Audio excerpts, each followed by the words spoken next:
Hello, good morning, everyone. So, today I'll be discussing auction market theory, or what we call AMT. So, first, what's AMT? Auction market theory is a framework that views the financial markets as a continuous auction where buyers and sellers negotiate price in real time.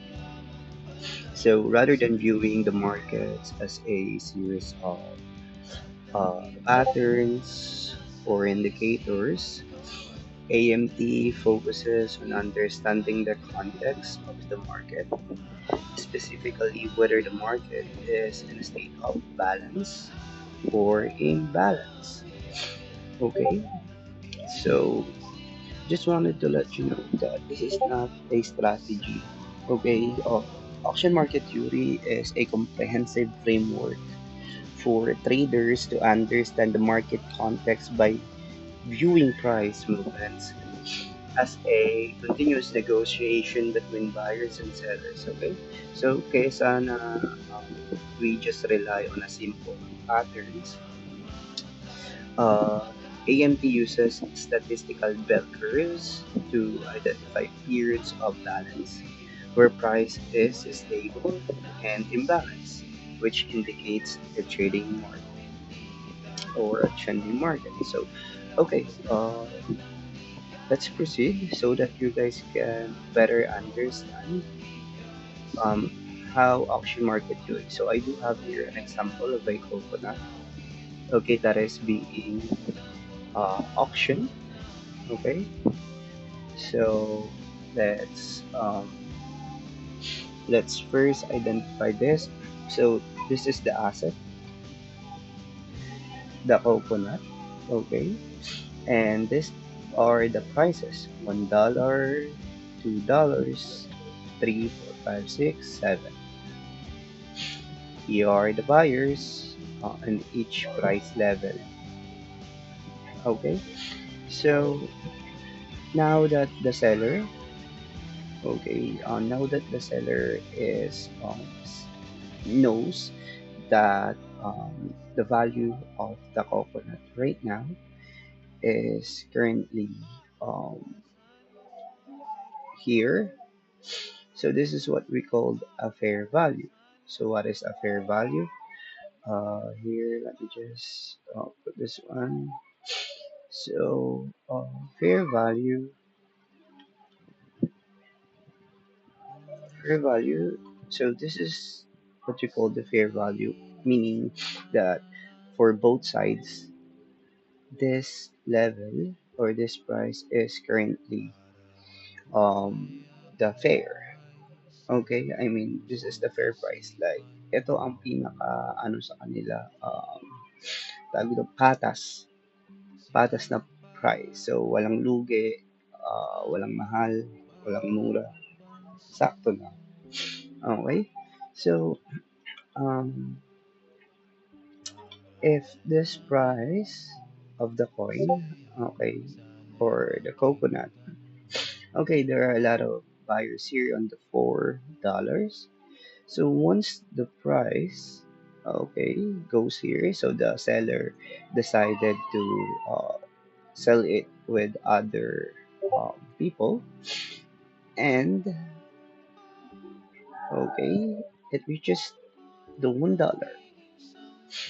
Okay, so now that the price of the coconut is currently at $1, the seller thinks that this is so cheap. Why would I sell it for $1 if I could sell it for $4? Okay, so now what happened? The price goes up. Okay, so now the seller reaches the $7. Okay, and now the buyer say that it's too expensive for 7 when you sold it for $4. Ba't mo nga naman beben? Ba't nga ba naman ako bibili ng $7 na isang coconut? Eh, nabenta mo nga ng $4. So what happened? The price. goes down once again. Okay, and then it stays here and the fair value. Okay, because again in auction market theory, the price is always seeking fair value on both sides, buyer and sellers. Okay, they are finding a price where both of them could agree into buying the asset. Okay, so that's how it works. So if the price is too expensive for buyers, it will go down, okay, to the fair value, and it will go here eventually. So, all right, um, that's the uh, first example.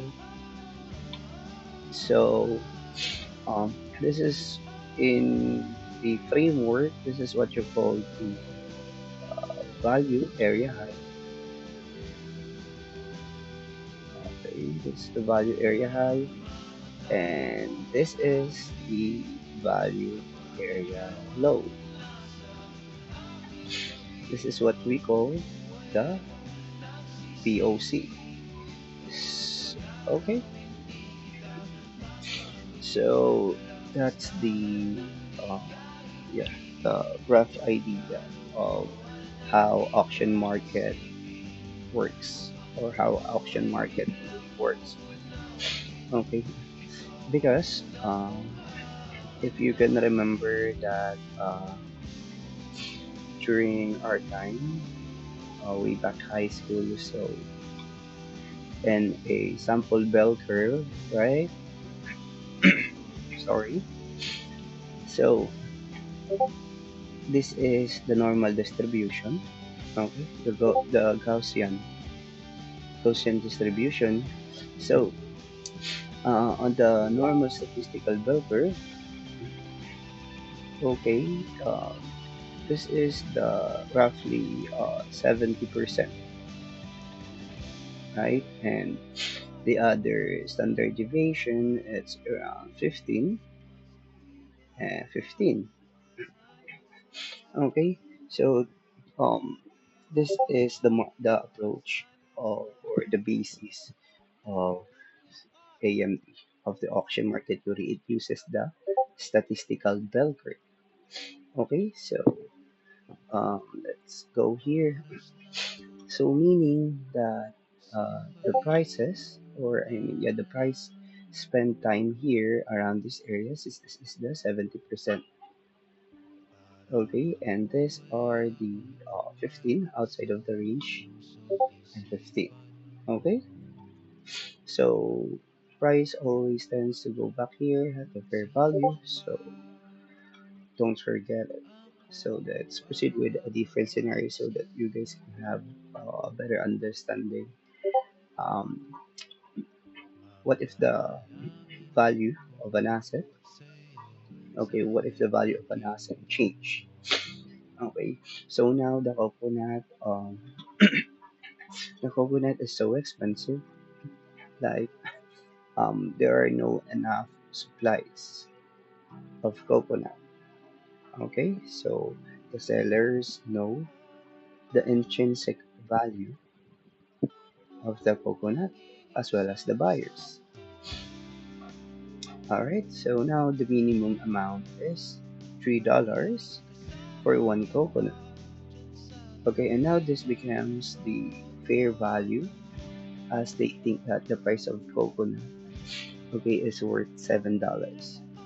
Okay, so of course the price will go here. Okay, it will stay here for a while,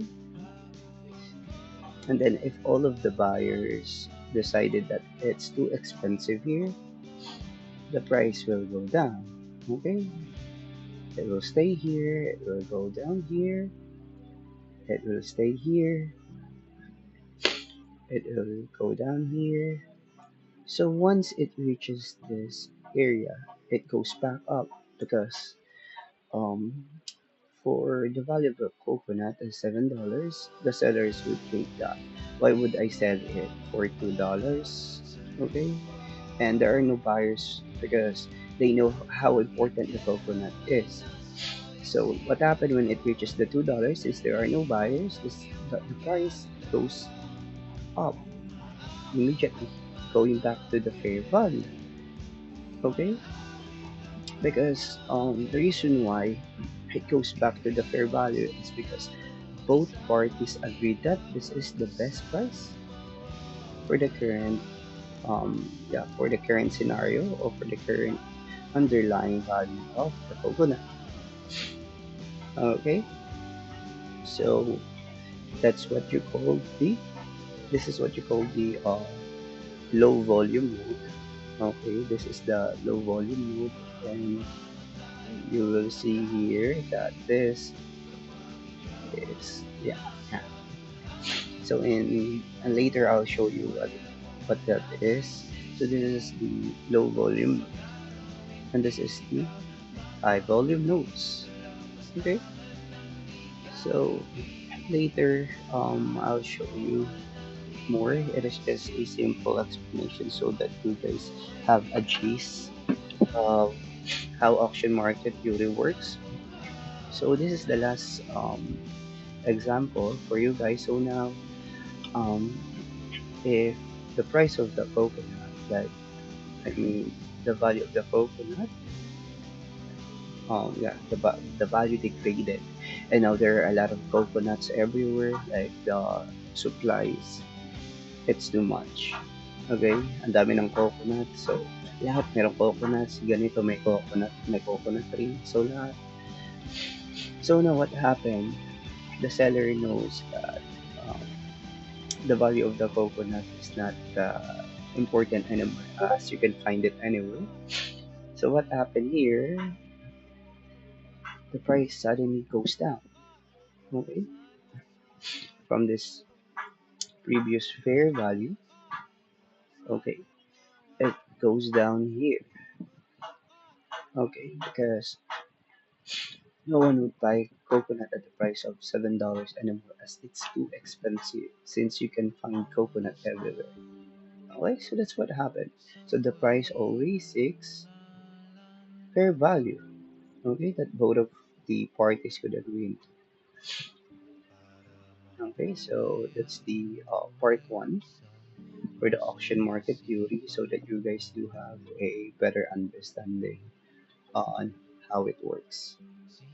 So I'll be cutting this video first, and we'll be proceeding with the part two later on.